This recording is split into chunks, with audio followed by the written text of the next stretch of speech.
is outspoken conservative commentator. That was written there. Thank and you. Trump supporter and Coulter. Is he just doing whatever it takes to get elected? I mean, I have a sort of cynical view, like that he doesn't really believe in this Muslim ban completely, that he's just like, you know. Well, I think, for one thing, I think he's a gentle little lamb. I don't know what they're talking about. It's perfectly reasonable suggestion. Gentle lamb, yes. But as I tried to publicize when he came out with the greatest document since the Magna Carta, his immigration policy paper, he calls for a moratorium across the board on all immigration in that paper, which I call for in my book, Adios America. I mean, it's gotten out of control. We have so many people working to bring in people we know nothing about. I mean, as we found out with San Bernardino, people going on welfare. Why would a country be bringing in people we have to pay for? It's just this strange thing that the idea that foreigners have a divine right to come to our country. No, of course we have some say over who comes here. They ought to be people who make our country better. I don't think the moratorium he called for, a temporary moratorium, which we had, by the way, from 1924 to 1965, and it was the most booming, prosperous period in American history. But I don't think that got enough attention right after San Bernardino for him to come out with this. I think it's very clever. I think it's like the Obamacare two-step, where people will say, oh, that's too complicated. How do you tell who the Muslims are? And he says, you're right. Let's have a moratorium across the board. Yeah, well, I agree with that, but he is including some American citizens in this. They're saying if you go abroad, you might not be let back in, and that could be implausible. Well, number one, I mean, unconstitutional. He was asked that by a reporter, and I thought, fantastic. Reporters are giving him some great ideas. But look, one of the San Bernardino shooters was a citizen, and there are ways this can be done, Muslim or not.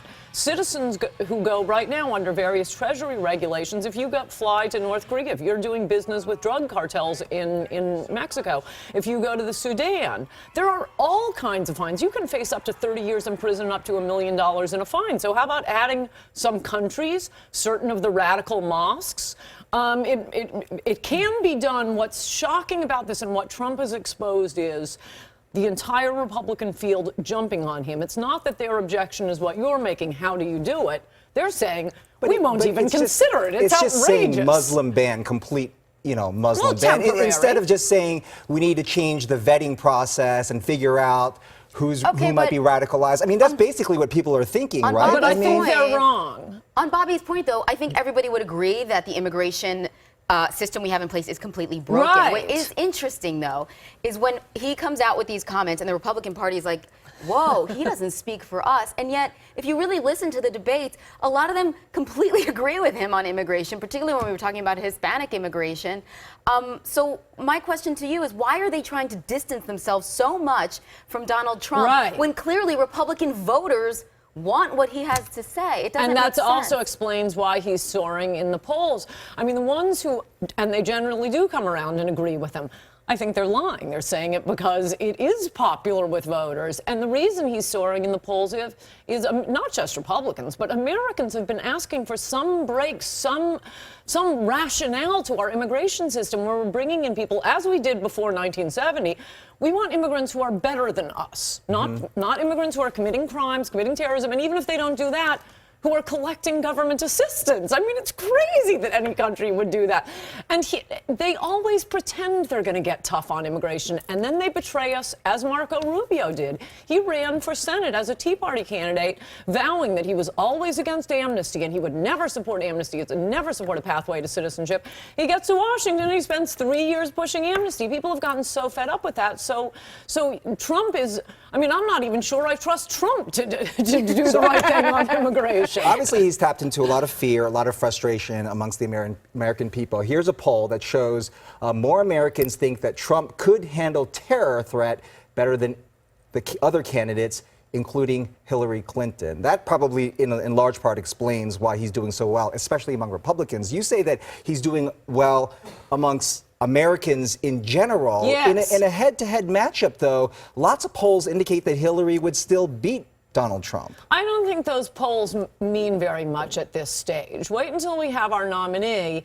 But one of the things that I've actually really liked watching the attacks on Donald Trump is apparently considered a devastating attack for Republicans to go on Fox News and say, he's not a real Republican. Well, okay, half the country is saying, oh, he's not? Fantastic. I don't have Right. to vote Republican then. And he isn't. He is speaking for, I mean, this could be, I think this is an incredibly important election year. This could be the end of the Republican Party. It could go the way of the Whigs, and it's over the same issue, cheap labor. The Republican Party will not give up on the donors, will not give up on cheap labor, and Donald Trump isn't speaking to the Republican donors. He isn't speaking to the consultants and you know, the donors.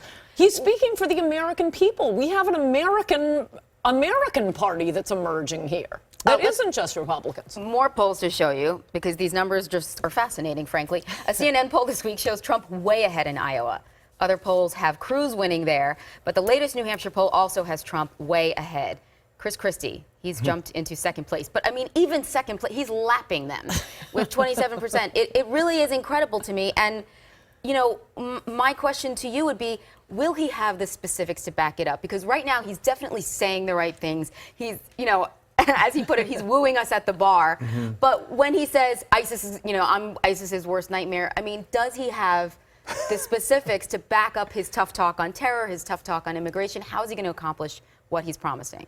I think so. I think he's giving more specifics than any of the other candidates are. I mean, they kept saying that about the wall. At one point, he started giving the actual specifications for the wall. He is a builder. And the more he gets pushed, he does give specifics. But we do want to hear, are we going the same direction? And this the temporary pause in Muslim immigration is a great example. There are ways to do it, and I haven't even thought about it very much. I haven't been assigned this at the Department of Justice. But why is it that the other Republican candidates are all saying, no, this is outrageous to even consider. The rest of the world, foreigners have a divine right to come live here and collect welfare and Social Security. No, they don't. Immigration policy isn't a government policy like any other. It should be designed to benefit the people who are already living here, including immigrants who for some reason decided to move to America. So what are not they, Mexico, not Syria, not Bangladesh. What are they afraid of, Republican? That it sounds bad, that it looks bad, that it sounds mean? A lot. Part of it, I think that is actually the bigger part of it. I think you're right. I used to say it was just the donors who wanted their cheap labor, want their H-1B workers, want the cheap nannies and the pool boys, and the Democrats, of course, want the votes.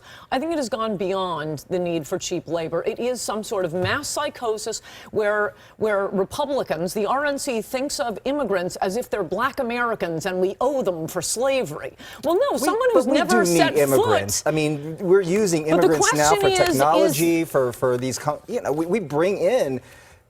We bring in the smart people here to this country as well. People with skills. Look, if that's Trump's policy. If we're only bringing the top ones, we're all for it. The problem is 98% of them aren't, and the good-looking ones. I want to do it by Tinder. Bring in the smart and good-looking. Okay. I'll decide every immigration case before breakfast just on a Tinder app. People are weighing in. Ann. Hang out, because excellent. Most of it's about you, I'm sure. Bill McCarran writes, she should be his running mate. Oh, there you go. You're a fine American, Bill. Oh, Lord. O-Dog the Great says, Lauren, white people aren't paying for immigrants to come into the USA. That's the lamest excuse. Immigrants work to get here. Right, but don't we pay them once they get here? Yes, we do, quite a bit. I mean, I'm no economist, but Mark Emmerich writes, thank you, Ann, for having the guts to be real. All right. You have fantastic viewers. Why am I so one-sided? I think we might have vetted some of these here. Trina Jackson says, why is she so one-sided? Are you that's called one-sided? having an opinion. Yeah, I don't know what that a political means. analyst does. Okay. Sadie Crisp writes, I feel it's not fair to judge Muslims for what ISIS is doing. Muslims are just like Christians. We all love God. Sure, many do. Yeah. All right. Anna Latina 1992 says, you don't like what she says, that's why you call her a bigot. I don't agree with everything she says, but not a bigot. No, Bobby did not call her No, I didn't. bigot. Someone did. else. I didn't use the word. No, I think it was in my intro. Oh, yes, that was our intro to her. That's right. That was. Yes, I can remember the good ones. We know how to sell a guest. People say, and man, they are laying it on thick with Trump calling him a racist, a bigot, a fascist, unconstitutional. But then, what do you call all the people that support him? Racist, fascist, I mean, he has a huge following, so. No, but I when think- they get to that point, that means you don't have an argument. There you go. Well said. Ann Coulter, everybody. Adios, America. Adios, America, the political book of the year, according to David Frum in today's Atlantic magazine. There you go. Book of the year I'll have author. to read this.